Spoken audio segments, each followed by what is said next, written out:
Olá, muito boa noite. Sejam bem-vindos a mais uma edição do Canto Direto. O programa onde passamos em revista todas as incidências da jornada da Liga Portugal Bwin. É com enorme prazer que dou as boas-vindas aos nossos três comentadores residentes, o Jorge Montes. Boa noite pessoal, boa noite. O Bruno Ferreira. Boa noite a todos. E o Cristiano Libório. Olá, uma pessoal, vez mais hoje, diretamente de suas casas. Para variar. Este final de semana regressou as emoções da Liga Portugal Bwin, com a realização da 23ª jornada. O Benfica voltou a marcar passo e empatou no Bessa, depois de ter estado a ganhar por 2-0. O Sporting venceu em Alvalade do Estoril por 3-0 e o Porto foi a Moreira de Cónegos vencer o Moreirense por 1-0. Mas já lá vamos. Vamos agora à pergunta da semana. Os castigos aplicados pela Liga foram justos? Deveria o Estádio do Dragão ter sido interdito devido às agressões registadas a elemento do jogo por elementos externos ao jogo, nomeadamente funcionários contratados pelo Futebol Clube do Porto? Começamos com o Bruno Ferreira. Bruno, muito boa noite. A tua opinião sobre a pergunta da jornada? Bom, em termos da pergunta, desde a semana passada, praticamente nada mudou. Não tem havido novas provas de nada, em termos de quem fez, quem não fez, e novas imagens, nem nada disso. Portanto, a Liga tem que decidir. Nós vamos saber que a Liga agora vai demorar um bocado de tempo, porque eles só reúnem uma vez por semana, que é todas as terças-feiras, e normalmente os casos são de 2 a 4 semanas atrasadas. Portanto, só daqui a um mês é como saber alguma coisa. Obrigado, Bruno. Vamos passar ao Cristiano Libório. Olá, Cristiano, muito boa noite. Boa noite, portanto, só quando acabar a época é que sabe os castigos que vão ser dados, mais ou menos. Penso que não precisamos de poucas imagens novas, temos muitas imagens e temos muitas provas, e toda a gente viu o que aconteceu. Tivemos um diálogo bastante aquecido a semana passada sobre estes casos todos, que a lei seja feita e concretizada como deve ser e que seja a tempo e horas, mas nós sabemos que a nossa Liga trata sempre de coisas com meses e meses de atraso, mas penso que isto é um caso que terá que ser visto e que a justiça tem que ser feita da melhor maneira possível, dentro de uma lógica pelo que aconteceu, especialmente para casos como estes não se voltem a repetir.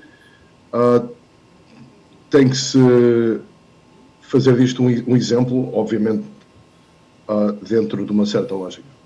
Obrigado, Cristiano Libório. Vamos então à opinião do Jorge Montes. Boa noite, Jorge. Boa noite, pessoal. Olha, foi tudo, até agora, no momento, foi tudo menos justo. Até pela falta de explicação. Se me explicarem, eu posso ou não perceber e entender porque é que, por exemplo, o Marchezinho leva um jogo e o Palhinha leva 3. Se foram... Ou 2. O Marchezinho foram 2. 2 e o Palhinha 3. Porque é que é essa disparidade? Um levou e o outro deu. Um levou e o outro deu. Então pronto, então foi isso. Um levou e outro deu. Como foram o indício dos ilícitos que eles é de igual gravidade, tanto um como o outro, a não ser que o critério seja qual foi, se é na cara, se é um pontapé, vale mais ou menos. Não vejo outra direção. Os dois agrediram, os dois foi com dirigentes. Não foi com dirigentes, foi entre os jogadores, foi na confusão. Portanto, não sei porque é que um leva 2 e outro leva 3. Aí logo começa o mau julgamento da situação. Em relação ao Tabata e ao Pep, que ainda falta ouvir, vou ver qual será o critério. Se o critério, não sei, mas pronto. Se vão dizer que o Tabata foi a defender um colega e se o Pepe se meteu porque está sempre envolvido nos caldinhos todos, eu quero saber qual será o desfecho e o critério da aplicação do castigo a eles dois. Quanto ao mais grave, quanto a mim, foi a intervenção de assistentes técnicos coletes de várias cores, já nem vou falar das cores deles, se será visto de forma individual, se vão ver os indivíduos que fizeram, se vai ser visto em forma coletiva, tipo coletes azuis, coletes cor laranja, para quem estavam a trabalhar. Já soube, não sei se é verdade ou não, que os coletes azuis eram da Oliveira de Esportes, os coletes de laranjas não sei, mas gostava de saber e estou curioso para saber qual vai ser a dualidade de critérios e como é que vão investigar, se vão mesmo a fundo, se vão ver se aquilo é uma situação já orquestrada e já ritual daquele estádio, que se preparam para destacados. Nunca aconteceu. E quem está por trás disto tudo, gostaria de saber se vão até aí, se vão ficar pelas bases do problema. É uma decisão que tem que ser tomada, eu estou à espera, não sou eu que vou interditar o campo, não tenho vontade nenhuma disso, e espero que a Federação Portuguesa, o Conselho de Disciplina, a Liga, diga qualquer coisa para fora, porque o silêncio está a ser ensurdecedor e está a prejudicar o futebol português. Obrigado, Jorge Montes, mas entretanto uma nova polémica envolvendo o antigo árbitro Bruno Paixão e o Benfica continua nas bocas do mundo. Perante toda a informação já reunida, será Bruno Paixão vítima ou culpado? E começo com o Cristiano Libório. Já disse isto várias vezes também, que a justiça tem que ser seguida até ao fim e, se houver provas, quando acharem os culpados, têm que ser punidos o máximo possível pelos crimes que supostamente cometeram, supostamente porque não se sabe tudo ainda. Não faz diferença o clube, se é Benfica, se é Porto, se é Sporting. Isto tem que acabar no futebol português, porque devido a situações como estas, em qualquer clube que seja, depois vai-se propagar em situações como vimos no jogo do Porto e do Sporting, em que é um acumular de anos e anos de desastres. E nós não podemos ter isso no nosso futebol. E se houver crimes feitos por qualquer clube que seja, qualquer conselho de arbitragem que seja, qualquer companhia externa contratada, coletes azuis, de laranja, cor-de-rosa, o que for, tem que ser tudo devidamente punido pela lei.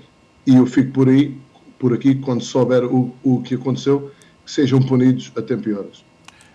Vamos agora passar ao Bruno Ferreira. Bruno, a tua opinião sobre o caso Bruno Paixão e Benfica? Bom, agora vamos saber o que vai dar, né? Eles estão a investigar neste momento o Bruno Paixão. O Bruno Paixão, historicamente, tem tido várias exibições infelizes em certos jogos e muito felizes em outros, dependendo da perspectiva. Por exemplo, o Sporting, com Bruno Paixão como árbitro, 75% de vitórias. Ataque. O Benfica, 70% de vitórias. Maravilha. E com o Porto, 56% de vitórias. Uma grande diferença, na minha opinião. Não podemos esquecer, nós portistas não podemos esquecer, a grande exibição do Bruno Paixão em Campo Maior, há uns anos atrás, em que valeu um título praticamente para o rival. O Bruno Paixão foi muito ligado ao Benfica durante vários anos. Há muitas provas que dá para pensar se há ou não há. Podem agora fazer aquele show que agora é o coitadinho, coitado do Bruno Paixão, está falido, não sei quem, não sei quantos. Mas vamos ver o que as provas vão dar.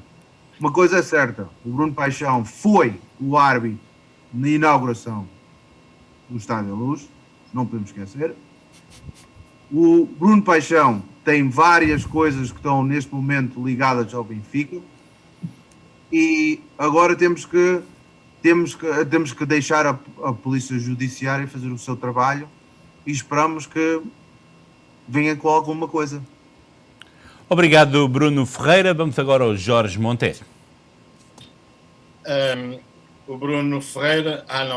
Bruno Paixão. O Bruno Paixão... O Ministério Público acusa estes indivíduos, arguidos só há dois no momento. É o Luís Filipe Vieira e o Domingos Soares de Oliveira. O Bruno Paixão nem sequer é constituído arguido por enquanto. O Ministério Público acusa esta situação de crimes de fraude fiscal e de corrupção desportiva. Eu não vou analisar, não posso, é intelectualmente incorreto analisar da forma que o Bruno analisou, foi à história, esqueceu-se do apito dourado, que é a história mais... Podemos falar do apito dourado, se quiser. Não vale a pena, contigo não vale a pena. Não, vale a pena, mas depois se querem falar do apito dourado não tem problema, uma coisa é certa. Mas isso temos de fazer um programa. Vamos falar de factos e não mentiras contadas muitas vezes que tentaram tornar realidade. Uma coisa é certa. Podemos falar do apito dourado. Não há problema. Não, da minha parte eu dispenso. A fraude fiscal é fácil e provável que consigam provar neste caso que estamos a falar no momento. Agora, a corrupção desportiva é muito difícil e eu vou explicar porquê. Porque tem que se provar que o dinheiro, o envolvido, Bruno Paixão, e que o dinheiro causaram uma causa e efeito em resultados desportivos. Pronto, que o Paixão recebeu dinheiro para aquele tipo de resultado. Isto é difícil de provar, porque na corrupção desportiva as escutas, como foi no caso do apito dourado, a vergonha, as escutas não são permitidas. Enquanto não se tirar Isso é mentira. Enquanto não se tirar... Foram, sim, senhores, permitidas. É isso, Ricky, que eu estou a falar. Mentiras contadas muitas vezes tentam-se tornar realidade. E não é a realidade. A realidade é que as escutas sim foram válidas no tribunal e há provas que foram usadas e mesmo assim não foi provado o que estava esperado pelos rivais. O que é incrível que não foi provado. O que é incrível. Não faças a gente burros. Só em Portugal. Não podes fazer, isso é uma ofensa, estás a fazer de burros. Então a gente está a ouvir o Pinto da Costa a falar com o Valentim Loureiro, a gente está a ouvir os homens a falar, estamos a ouvir o Pinto da Costa a escolher os árbitros para a equipa, para os jogos. Todos escolhinham. Exato, então não vamos dialogar sobre isso. Não faz isso certo à mesma. Temos que avançar neste comentário. Deixa-me só acabar o raciocínio do Bruno Paixão. Eu não vou dizer nada em termos de culpabilizar ou não, até porque ele agora fez uma entrevista ao Expresso, que supostamente está em bancarrota, está a viver em casa dos pais, e já estou mais para o lado de que isto foi uma situação para esconder outras, é mais para vender, porque agora está na moda das escutas e de situações assim para vender os jornais, senão não vendem. Há aqui outras vantagens, há aqui outros interesses que não a verdade desportiva. Sinceramente, não vou adiantar mais sobre isso. Obrigado, caros amigos. Vamos agora aos resultados e classificações da 23ª jornada da Liga Bwin. Boa Vista 2, Benfica 2, Gil Vicente 2, Bessade 0, Paços de Ferreira 2, Vizela 1. Vitória de Guimarães 1, Aroca 3, Marítimo 0, Famalicão 1, Sporting 3, Estoril 0. Moreirense 0, Porto 1, Tondela 0, Braga 1 e o Santa Clara 1, Portimonense 1.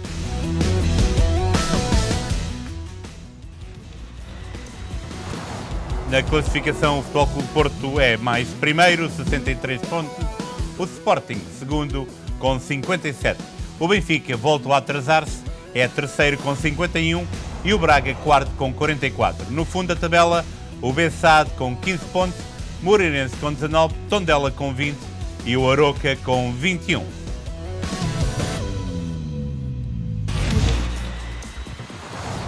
E vamos agora ao primeiro grande jogo, o primeiro jogo que envolveu equipas grandes. O Boa Vista e Benfica empataram 2-2 e as Águias viram o Porto e o Sporting distanciarem-se na tabela classificativa.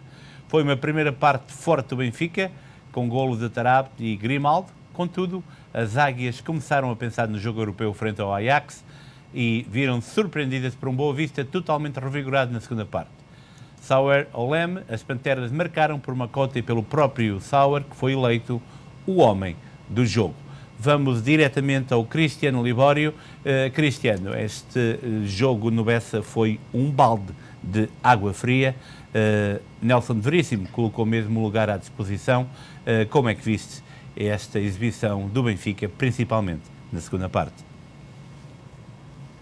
Claro, tem que se dizer principalmente na segunda parte, porque foi, não vou dizer fora da característica, porque infelizmente esta época o Benfica já nos tem habituado a fazer uma primeira parte muito além de quem é e depois uma segunda parte melhor, ou o inverso. E desta vez foi o que aconteceu, fizeram uma primeira parte muito bem conseguida, onde conseguiram marcar 2 golos e marcaram outros que depois, como se viu, e bem, estavam fora de jogo, bem perto de não estar, mas temos o VAR e temos que respeitá-lo, que às vezes podemos não concordar, mas o Benfica jogou bem na primeira parte, entrou com o 4-4-2, da mesma maneira que tem feito, que o Nelson Veríssimo parece que tem gostado mais desta nova mentalidade de jogo.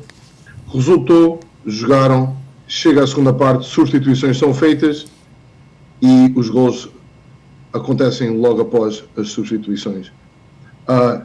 É um pouco chato isso acontecer sempre, porque nunca é uma mais-valia para uma equipa quando há umas substituições. A mentalidade é melhorar o jogo, não é tentar conseguir outro gol ou jogadas melhores e uma química um pouco melhor em campo. Tal não aconteceu e o Benfica sofre 2 gols praticamente seguidos e até diria que podia ter havido alguns potenciais penaltis, talvez a favor do Boa Vista, em que não aconteceram, e até uma entrada um bocado forte do Grimaldo num dos jogadores do Boa Vista à entrada da área. Mas penso que temos que respeitar os árbitros um tanto ao quanto possível. O Boa Vista continuou a carregar, não sei se, como tu mencionaste, se a ideia foi desacelerar um pouco a pensar no Ajax, mas penso que não é por aí. 2 golos, como nós sabemos no futebol, é um resultado muitas vezes incerto. E eu penso que não foi essa a ideia, até porque a entrada de João Mário e do Radonjic também era com uma ideia de talvez rodar um dos jogadores e dar um pouco de minutos a João Mário, apesar de Tabarat, na minha opinião, ter sido um dos melhores em campo para o Benfica neste jogo em particular, além de Everton estar um pouco apagado e tem vindo a ser um dos melhores nos jogos anteriores. Benfica empata, obviamente é um balde de água fria, os jogos no Bessa são sempre difíceis, independente da época ou do estado de cada equipa, mas há que respeitar os nossos rivais. Conseguiram superar um déficit de 2 golos e o Benfica empata, perde mais 2 pontos na caça pelos 2 lugares do topo da tabela. Cristiano, eu tenho uma pergunta para ti, portanto, a ganharem por 2-0 uma equipa que ainda é matematicamente pode ser campeã, uma equipa que vem de uma jornada positiva porque ganhou pontos aos 2 rivais, não se esperaria mais do Benfica? Então, eu penso que até a própria equipa em si, todos esperariam melhor, até porque na primeira parte, como disse, 2 golos contaram, outros 2 não.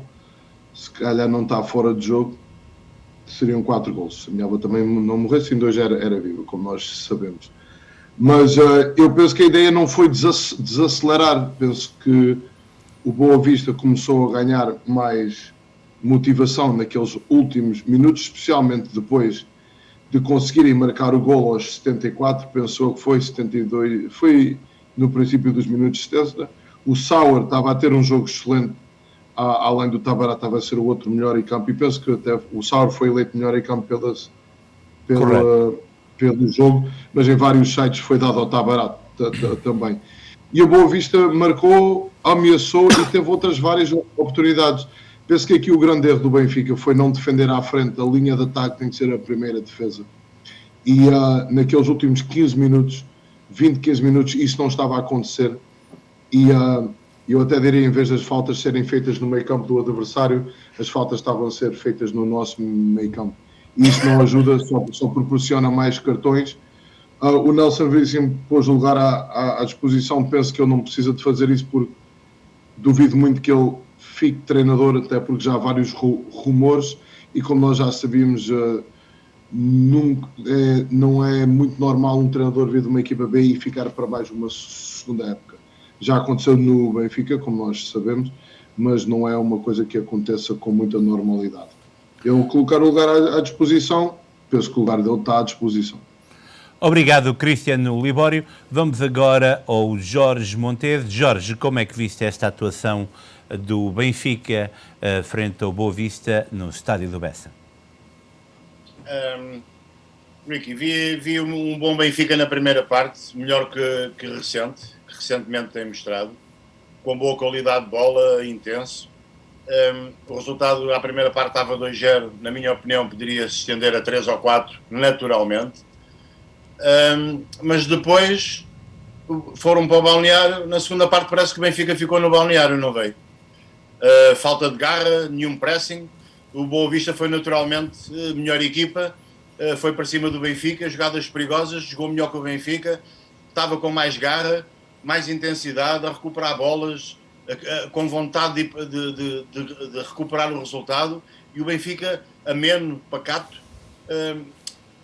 Muita culpa, na minha perspectiva. Houve uma substituição que partiu o jogo todo, partiu o jogo do Benfica. O Chris estava a dizer, e é verdade, o Tarab estava a ser o melhor jogador. O melhor jogo do Tarab, para mim, pelo Benfica. E tirou o melhor jogador.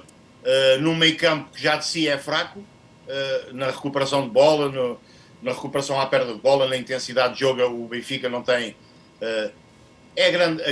quanto a mim, o grande defeito deste Benfica tem bons jogadores de bom nível, jogam nas melhores seleções do mundo, como a gente sabe. Não é, se a gente ouvir os nomes individuais, dizemos, uau, que timaço que o Benfica tem, como a gente o fez no princípio do ano, e quando o Benfica começou a jogar bem, todos pensávamos que ele poderia não vir arrasar, mas vinha de outra forma, vinha jogar para lutar pelo primeiro lugar com certeza. E isso não aconteceu porque o Benfica, nos jogadores, nas individualidades, não tem jogadores com raça para recuperar a bola. Perdem a bola e não vêm para a recuperação. E vamos desde o Rafa, vamos ao João Mário, you name it. É só escolher. Tem o Otamendi, tem o Weigl e pouco mais, e quase mais ninguém. Isto é muito pouco para uma equipa agora ser competitiva. Tem que ter esses jogadores. Como o Cristiano estava a dizer, começa-se logo a defender e finalmente parece, sem quererem dizer, vem ao acordo que eu dizia do Paulinho, que é o primeiro defesa. Ao princípio parece que até dava para anedotas, mas é a verdade. Aquela intensidade que o Paulinho põe à frente é muito importante para o resto da equipa, mas estamos a falar no Benfica. A segunda parte foi morta, não estou de acordo, e já ouvi dizer, o Petit também disse que o Benfica merecia ganhar. Não, de maneira nenhuma, porque o Boa Vista merecia ganhar. Não, porque se o Benfica também marca os golos, as oportunidades na primeira parte, foi primeiro com o Boa Vista a vir depois para cima do Benfica, que só veio na segunda. Na primeira parte, se é tudo normal, o Benfica tinha arrumado o jogo, se é 3 ou 4, não acredito que o Boa Vista viesse para trás. E então, mas no entanto, pronto, o empate aceita-se. Se houvesse vitória, quanto a mim, era a vitória do Benfica. O Veríssimo foi humilde, ele vê-se que é um treinador humilde a pedir admissão, está inconfortável, os resultados dele são péssimos, não é? A nível de pontos, a nível de golos marcados, a nível de golos sofridos, não tem nada a ver com o Benfica, tem mais a ver sem desprima nenhum para o Belenenses Chade, para equipas assim, e fez bem em pedir, pelo menos para aliviar a carga. Agora há uma situação aqui que só pode ser assim, das duas uma. Ou o Rui Costa tem treinador já em manga, tem treinador assinado, mais ou menos, palavrado, shake hands, e o treinador que ele quer, que neste momento não pode vir, que deve estar a treinar alguma equipa, tipo de um, como é que se chama o treinador português que está na Inglaterra? O Marco Costa, tipo de um Marco, que para mim era uma opção excelente. O Marco Silva. Ou tem um treinador assim tipo, ou então está a perder tempo. Se tem aqui o Lionel Jardim, o Abel já não... Acho que o Abel o Abel não. O Lionel Jardim é mais ao meu gosto. Eu parece que estou a escolher um treinador para o Sporting. Estou a pôr o coração em cima da mesa. Tenho amigos benfiquistas que estão a sofrer e eu não quero que eles estejam com a azia toda. Mas isso é a minha opinião, independentemente dos clubes. Acho que o Rui Costa está a perder tempo. Se não tem treinador, acho que deve arranjar já. Tem que preparar a época que vem. O Tarab foi o melhor jogador em campo, não devia ser substituído. E qual era a outra pergunta? E há aqui uma coisa que eu achei interessante, foi a não convocação do André Almeida, ou é a continuação da limpeza que está a ser a conta-gotas, e devia de ser muito mais rápida, porque o tempo é curto, ou então à espera do resultado com o Ajax, e penso que depois da eliminatória que o Ajax vai haver decisões mais fortes do Benfica. Obrigado, Jorge Montes. Bruno Ferreira, o teu comentário ao jogo do Bessa, que o Benfica empatou por 2 bolas.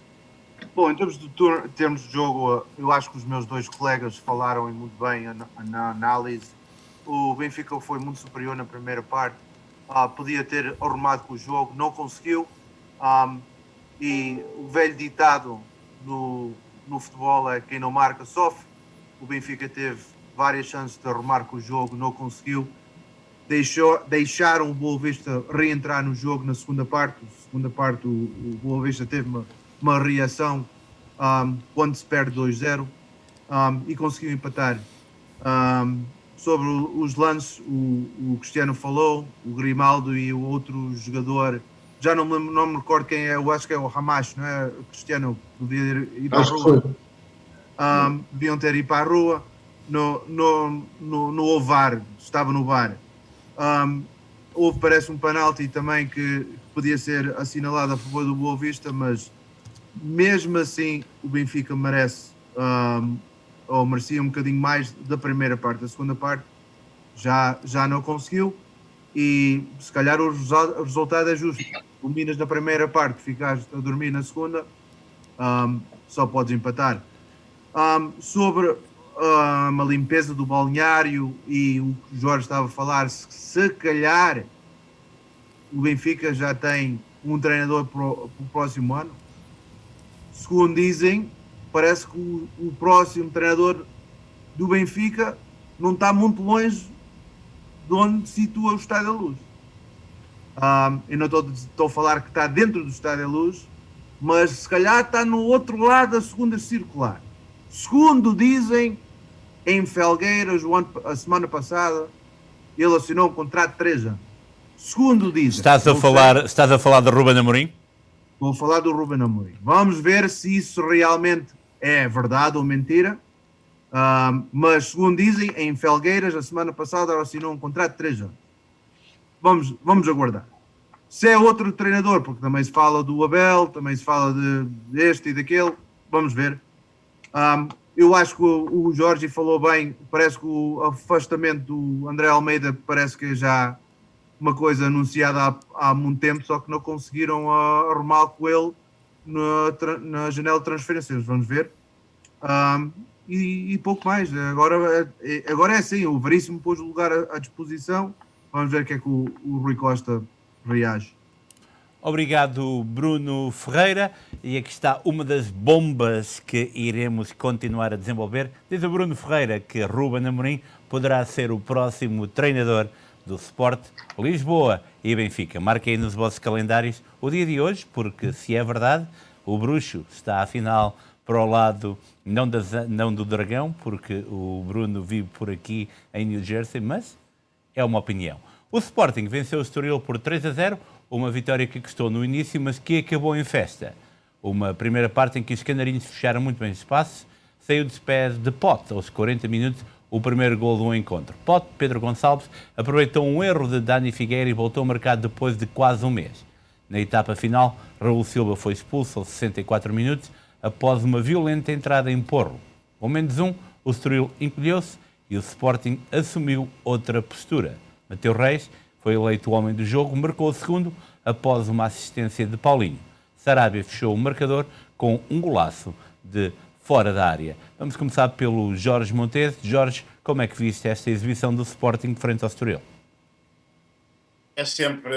O Sporting está-me a habituar a fazer jogos espetaculares, não sempre excelentes, mas com o futebol bonito, aberto, bem jogado, e foi mais um jogo assim.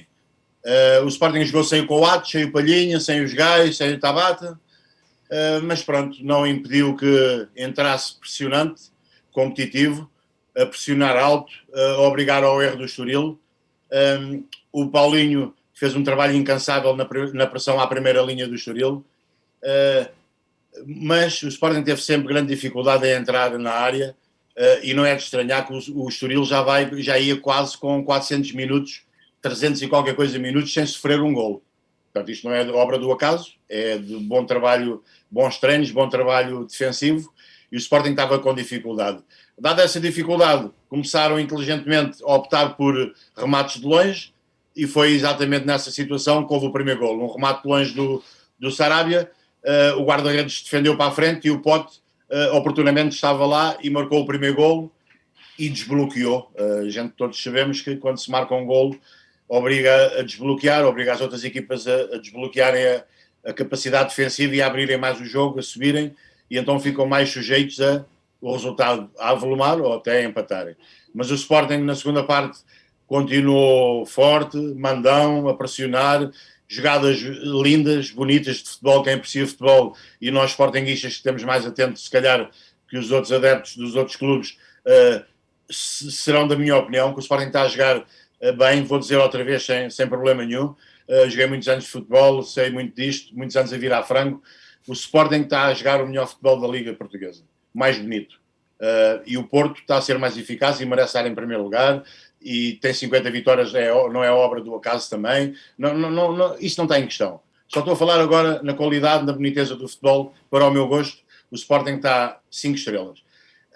Depois, com a expulsão do Raul Silva, infantil ou não infantil, mas eu há bocado estava até a comentar com o Cristiano, se não houvesse VAR, se fosse a ver a jogada de uma vez só, eu também não dava, nem sei se dava falta, mas cartão vermelho não dava, não é? E com o VAR, na verdade, foi uma jogada, foi uma patada valente, que podia partir a perna, foi mesmo forte, merecedora de vermelho, que não se via sem ser o VAR. O Mateus Reis faz o 2-0, numa jogada excelente, com um toque precioso de calcanhar do Paulinho, e depois acaba com uma cereja em cima do topo do bolo, um remate excelente do pé esquerdo do Sarabia fora da área, que consagrou a vitória 3-0, e dando ainda para o Sporting, para o Amorim, como gosta muito, rodar os jogadores como o Gonçalo Esteves, o Slimani, o Edwards, o Dani Bragança. O Nuno Santos joga mais efetivamente, mas deu para rodar eles. Em relação, posso falar já em relação às 3 perguntas que tu perguntas? Sim, 2 já referiste, eu tenho a terceira para te fazer, portanto, há ainda alguma sequela do jogo da Liga dos Campeões, e já agora um comentário àquilo que foi aqui referido pelo Bruno Ferreira sobre a possível ida de Amorim para o rival da Luz. Yeah. Ok, não houve sequelas, mas se por acaso houvesse sequelas, mas por acaso não houve. O Amorim sabe, a gente viu que os jogadores saíram, acabaram o jogo com um semblante na cara, não de vitória, mas pronto, não comprometidos, com a certeza que deram o litro, com a certeza que fizeram o melhor para dignificar o Sporting, e que estavam a jogar com um monstro do futebol mundial, talvez a melhor equipa a jogar, se não a segunda melhor equipa. E então não houve sequelas, e se houvesse, tinha acabado ali no momento no campo, com o que os adeptos fizeram. 45 mil pessoas, em unissono, numa só voz, a gritarem pelos jogadores, pelo Sporting, que foi totalmente, tive lá a família dentro, foi arrepiante, e se houvesse uma questão de terapia, foi terapeuta certa para os jogadores. Em relação ao que o Bruno diz, só dá vontade de rir, é para destabilizar. Obrigado, Jorge Montes. Eu vou imediatamente avançar para o Bruno Ferreira. Bruno, um comentário a este jogo do Sporting com o Estoril. Bom, houve uma estratégia boa do Estoril neste jogo. Eles começaram a pressionar alto, dificultaram muito a saída do Sporting da sua área, conseguiram muitas vezes tirar espaço ou linhas de passe que conectava a defesa ao meio campo. O Estoril estava, com o tempo, estava a prolongar o golo, estava a ver se conseguia resistir ao golo. Infelizmente, para o guarda-redes do Estoril, deu um frango. É o segundo já contra o Sporting este ano. O primeiro foi lá no Estoril, este agora em Alvalade. E depois houve aquele penalti eu acho que foi do Mateus Nunes sobre o jogador do Estoril com o 0-0 aos 8 minutos. O VAR achou que não é penalti. É um bocado estranho, mas é assim. Não houve penalti. Como não houve, ele não podia ter marcado. Ok, assim os defesas é muito fácil para defender a baliza. Eu acho que empurrar os avançados mãos estendidas nas costas. Epá, e tu não viste, Bruno? E tu não viste que ele já ia em queda completamente e escorregou para arrancar e já ia quase em 30 graus de queda, mano. O homem já estava quase a cair e, na verdade, o Mateus Nunes pôs-se a jeito. Não devia ter feito aquele empurrão, mas ainda bem que o árbitro analisou assim, porque também se analisasse penalti, ia ser penalti e eu tinha que agarrar. Mas ainda bem que não aconteceu. E desculpa-me interromper.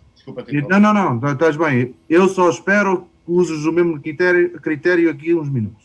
Está bem. Mas em termos houve um amarelo, se calhar até mais alaranjado ao Sarabia, se calhar podia ser vermelho. Já vi vermelhos por pior. Aquele cartão vermelho ao Raul Silva é um bocado difícil de dirigir por uma razão. Onde é que o jogador pode pôr o pé? Chuta a bola, não há outro lugar para pôr o pé. É um lance infeliz, é um lance de muito azar, mas o árbitro decidiu assim, tudo bem. Agora o Jorge diz que o Sporting é que joga o melhor futebol em Portugal. Se é um jogo jogado, eu prefiro o Vizela. O Vizela também joga um futebol muito, muito bom, mas quem não marca gols não vai ganhar muitos jogos. E essa é a minha opinião. Obrigado, Bruno Ferreira. Vamos ao Cristiano Libório. Cristiano, a tua análise a este Sporting 3, Estoril 0. Penso que entre o Bruno e o Jorge disseram quase tudo. Em termos dos critérios do árbitro, a jogada, eu e o Jorge estávamos a conversar no princípio do programa, depois de ver o VAR, e até arrepia um pouco ver a repetição da falta do Raul. E também concordo com o Bruno, onde é que ele vai meter o pé depois de aliviar a bola, o pé vai descer. Foi um lance infeliz de azar. Penso também, concordo que o jogador já ia em queda na análise do VAR, que não foi penalti, mas a falta é feita à mesma. Existe o empurrão, os braços foram esticados. Penso que o árbitro teve um pouco mal para os dois lados naquelas situações. Eu sei que 2 negativos, neste caso, não fazem um positivo, mas o Sporting fez muito mais para conseguir um resultado positivo e com isso quer dizer marcar gol e ganhar o jogo. Estoril, penso eu, que não fez nenhum remate enquadrado, ou tenho aqui um meio remate.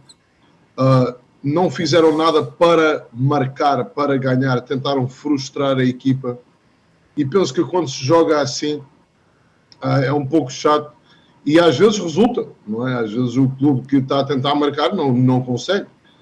Neste caso não foi o que aconteceu, um gol um pouco feliz, o primeiro gol, e depois os outros dois foram 2 grandes gols, um grande jogada e o outro um grande momento individual. Mas o Sporting fez mais para conseguir os 3 pontos do que o Estoril, e se formos a ver, mereceu este resultado. Eu gosto muito de valorizar as outras equipas em Portugal. Muitas vezes nós dizemos, quando o Benfica, um Porto ou um Sporting perde contra um outro adversário, dizemos já o Benfica, o Porto ou o Sporting, ou neste caso o Braga, ou o que seja, tem a obrigação de ganhar. E não pode ser assim, temos que valorizar os adversários, como vemos em outras ligas, até na Inglaterra. Às vezes o que está em primeiro lugar perde com o último. E acontece várias vezes. O Tottenham há 2 semanas atrás foi o que foi e agora foi ganhar ao Manchester City. Portanto, nós temos que valorizar os nossos adversários pelas estratégias montadas, e neste caso a do Estoril estava a dar resultado.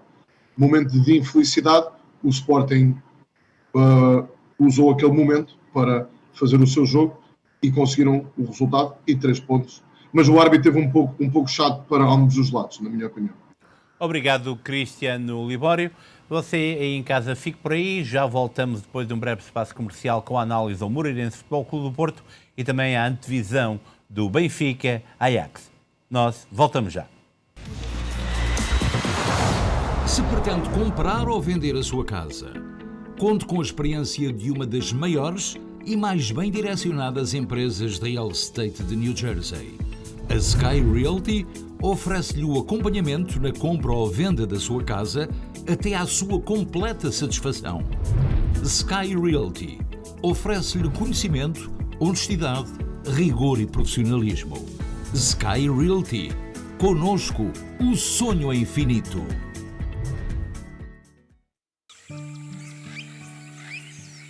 As laranjas são o melhor fruto natural. Vindas da Califórnia para os supermercados Seabra Foods. 100% natural, coma laranjas diretamente do pomar para si. A melhor vitamina C está nas laranjas. Seabra Foods, sempre a pensar em si.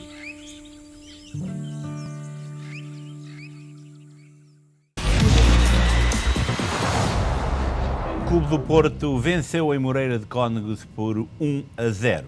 Foi uma vitória mais suada do que a primeira parte deixaria a antever. Os comandados de Sérgio Conceição deixaram-se adormecer no jogo e permitiram que o Moreirense, mesmo sem um volume de jogo ofensivo assinalável, conseguisse causar alguns calafrios junto da baliza de Diogo Costa, enviando inclusivamente uma bola ao ferro.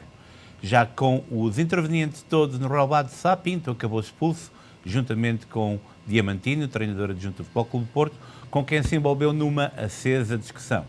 Com este resultado, o Porto preserva os 6 pontos de vantagem na liderança, enquanto o Moreirense acaba a jornada em lugar de descida. Eu vou começar com o Bruno Ferreira, com esta análise ao Moreirense Futebol Clube do Porto, e lembrando alguns dos temas. O penalti sobre Inhã foi bem revertido, Grujic foi bem expulso e a confusão no final do jogo.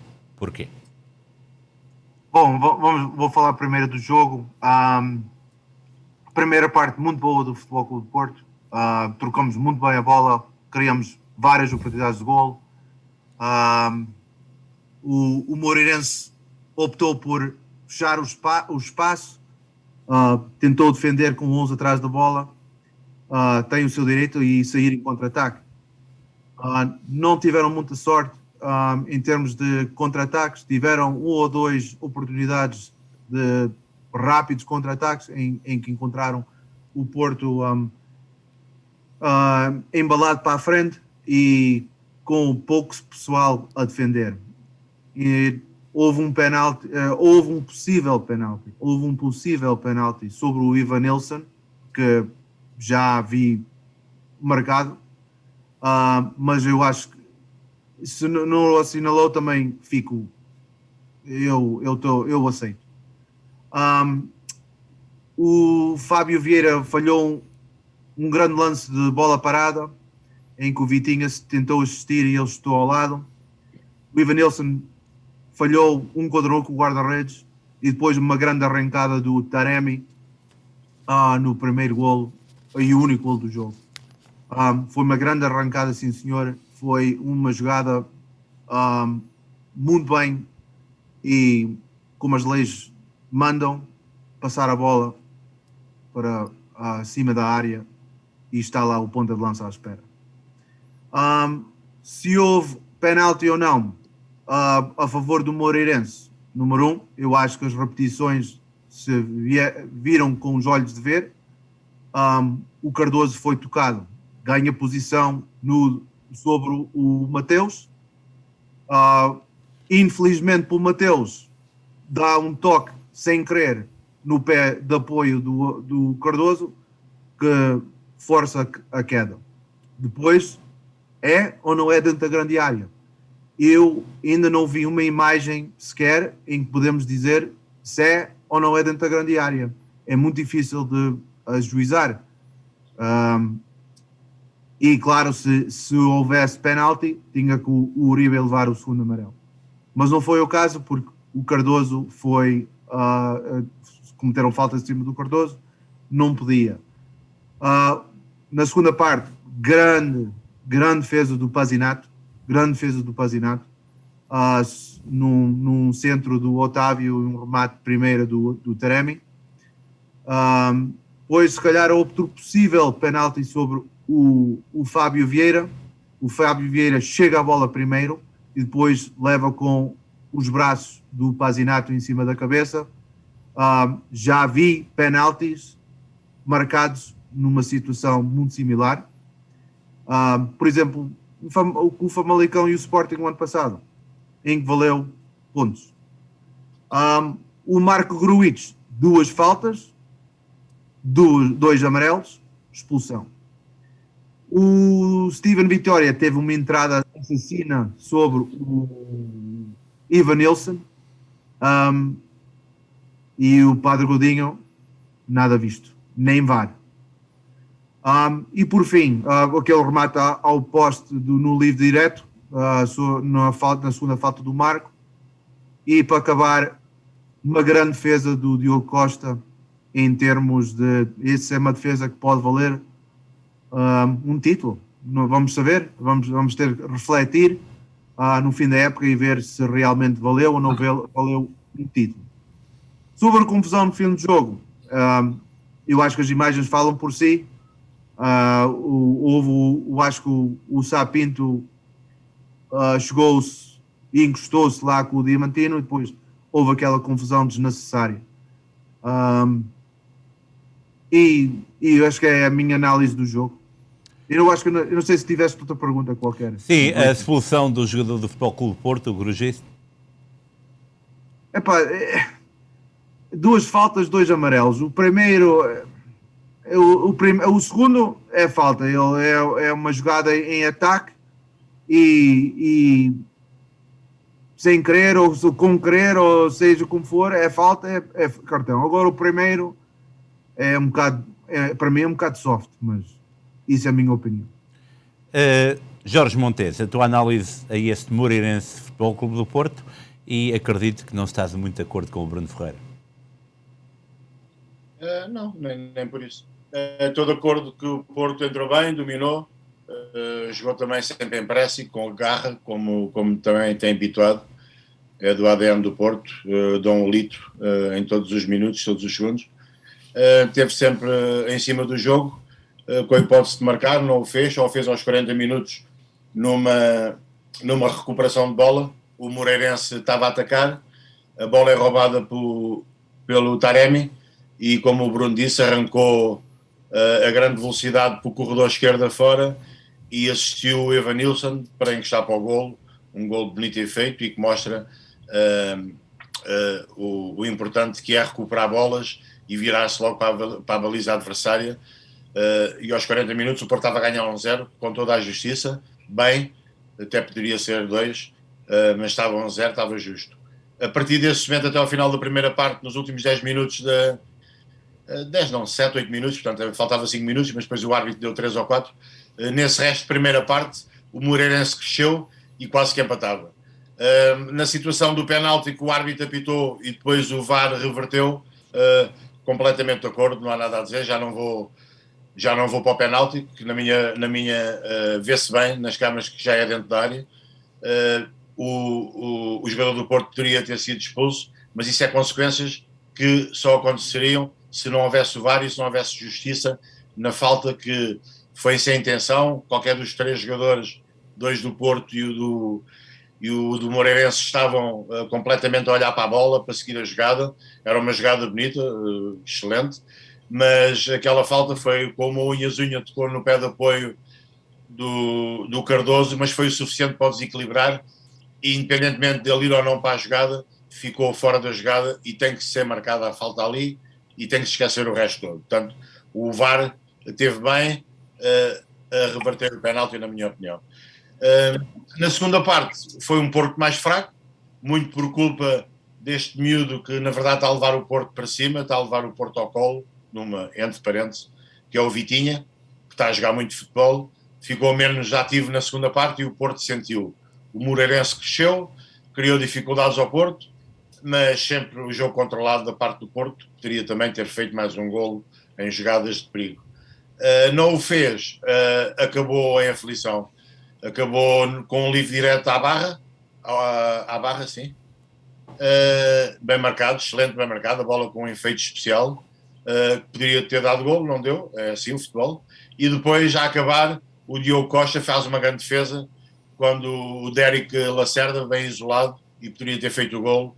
E é como o Bruno diz, é daquelas defesas que é para isto que as grandes equipas têm grandes guarda-redes, é muito importante um bom guarda-redes, e qualquer uma das 3 equipas, na verdade, que a gente está a falar, até o Braga, eu gosto muito do guarda-redes do Braga. Aliás, nós em Portugal temos excelentes guarda-redes, mas o bom guarda-redes é para estes momentos, não faz uma defesa durante o jogo, mas quando é preciso está lá. E isso dá muita confiança à equipa, ao treinador, e dá pontos. Para dizer então que o Porto foi um justo vencedor, o Moreirense deu uma excelente réplica, num jogo um bocado confuso, um bocado baralhado, muita força, muita vontade, mas de pouca qualidade técnica. A confusão no final, a gente já sabe como é que é o Sapinto, já o conheço desde jogador, e sabemos como é que é o Porto. E foi mais do mesmo. Obrigado, Jorge Montes. Cristiano Libório, estás de acordo com esta análise? O Benfica queixou-se muito dos acontecimentos de Moreira de Cónegos.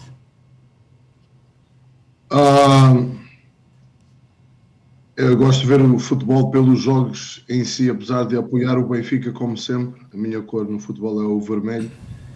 Mas penso que pelo que foi feito no jogo, apesar do Porto ter acabado em pânico as duas partes, o Moreirense conseguiu ligar o turbo e criar perigo várias vezes durante o jogo, especialmente nos finais das duas partes. O Porto, na minha opinião, talvez o resultado não seja injusto para eles. O árbitro, para mim, teve mal 2 vezes. Houve um penalti para o Porto, na minha opinião, e outro para o Moreirense. E mais uma vez, 2 erros e 2 negativos não fazem um positivo. Não se pode dizer, também não marcou para um, também não marcou para o outro. Porque, como nós todos sabemos, e quem jogou futebol sabe que tudo depende de quando o penalti é marcado, quando é marcado, a que minuto foi, como estava o resultado daquele ponto, que equipa que estava por cima. Portanto, não podemos dizer, não marcou de um lado, também não marcou para o outro, fica assim. Também não se pode dizer isso. Em termos de critério com as faltas, o árbitro sim, também pensou que perdoou um pouco ao Vitória, numa das faltas que fez no princípio do jogo, mas também adicionar a isso o que o Bruno disse, que 2 faltas, 2 amarelos.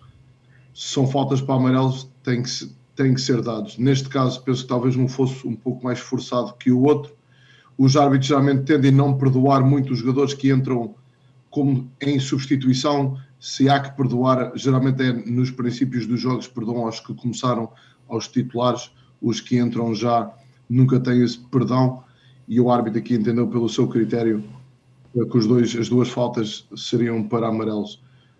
Gosto de ver quando um árbitro faz o que fez ao Steven Vitória, quando continua a reclamar, há que levar o segundo amarelo seguido. Já se viu também outro episódio caricato nisto na Liga Inglesa entre o Arsenal, onde o jogador levou 2 amarelos na mesma jogada. Isto teria que acontecer mais vezes também no nosso futebol, porque os nossos jogadores dizem muita coisa aos árbitros que não deviam dizer, e depois resulta em coisas como se viu recentemente depois de jogos, e neste jogo igual. No fim do jogo também quase que ia havendo ali molho. Mas o Porto jogou o seu jogo sempre com o ADN ia atacar.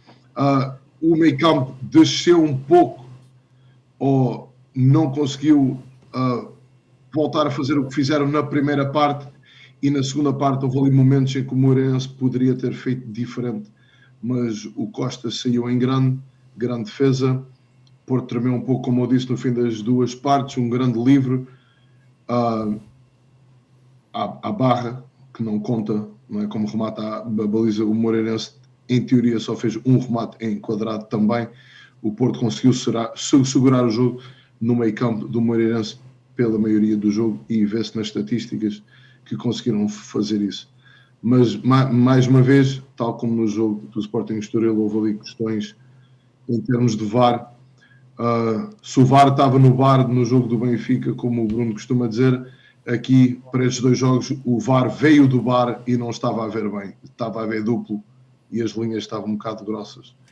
mas de qualquer maneira resultado merecido para o Porto, na minha opinião. Obrigado, Cristiano Libório. Temos que avançar. O Benfica recebe o Ajax quarta-feira na Luz, na primeira mão dos oitavos de final da Liga Milionária. Amanhã teremos aqui todo o comentário e previsões para esse encontro. Eu vou perguntar aos nossos 3 comentadores que me digam só o resultado que poderá acontecer na Luz. Quais são as tuas previsões, Cristiano Libório? Tu disseste o resultado que poderá acontecer? Qual poderá ser? Pode acontecer... Olha, pode acontecer muita coisa. Sim, mas qual é a tua opinião? Olha, na Luz, vou dizer que o Benfica fará tudo o possível para seguir em frente. Dá-me um número, por favor, que temos que andar. 2-1. Obrigado. Jorge Montes, qual é a tua previsão para o encontro de quarta-feira? Gostaria que o Benfica fizesse melhor que o Sporting. Ok. Bruno Ferreira. 1-3 para o Ajax. Eu acho que o Ajax neste momento é uma das melhores equipas a jogar futebol na Europa e isso é verdade. E não podemos esquecer que o Porto joga com o Lazio e o Braga, o Sheriff, para a segunda mão esta semana. Correto. Antes de encerrarmos, vamos saber pela voz dos nossos comentadores qual o aspecto mais positivo e o negativo desta jornada. São 15 segundos a cada um e começamos exatamente pelo Bruno Ferreira. O meu alto é o Tony Martínez, 2 golos, que dá vantagem neste momento tangencial sobre a Lazio, e o meu fundo é o adjunto Moreirense, que realmente não vê o jogo que todos nós vimos. Jorge Montes. No topo, a grande atitude dos adeptos do Sporting ao ovacionar a equipa depois de perderem 5-0 em casa, arrepiante. Em baixo, a confusão, outra vez, no final do jogo do Moreirense-Porto, que só será sanada estas coisas se houver grandes castigos pesados financeiramente. Cristiano Libório. Eu vou começar pelo meu baixo, que são os pontos perdidos pelo Benfica com este empate com o Boa Vista. E o meu alto, vou sair um pouco de Portugal, mas falar de um treinador que treinou em Portugal. O Bruno Lage está a fazer uma grande época nos Wolves, com vários jogadores portugueses, e teve uma grande vitória este fim de semana. E um abraço ao Bruno Lage, que foi uma mais-valia para o Benfica enquanto esteve lá. Obrigado aos 3. Vamos agora aos jogos da próxima jornada. Bessá de Boa Vista, Famalicão Tondela, Marítimo Sporting.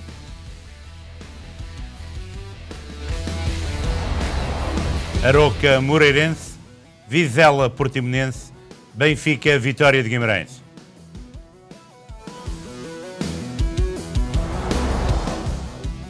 Estoril Boa Vista, Futebol Clube do Porto Gil Vicente e Braga Santa Clara.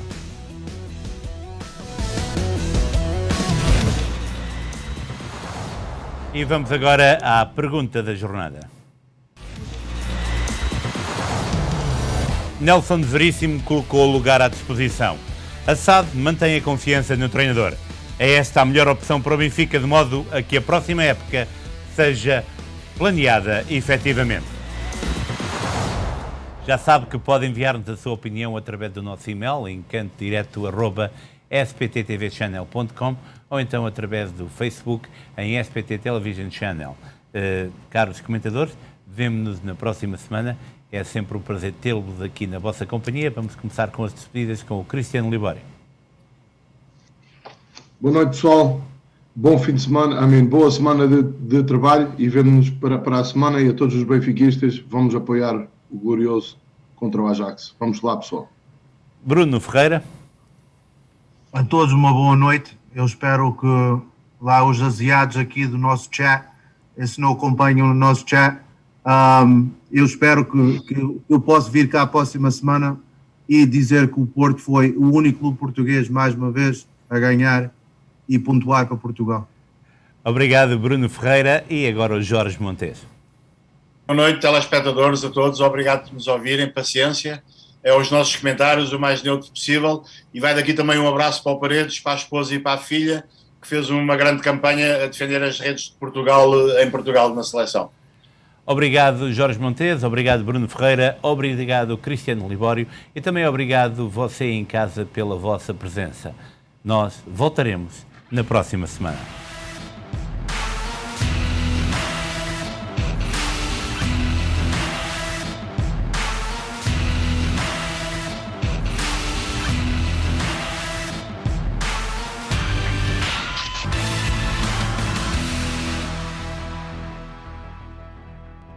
Este programa teve o apoio de Seabra Foods.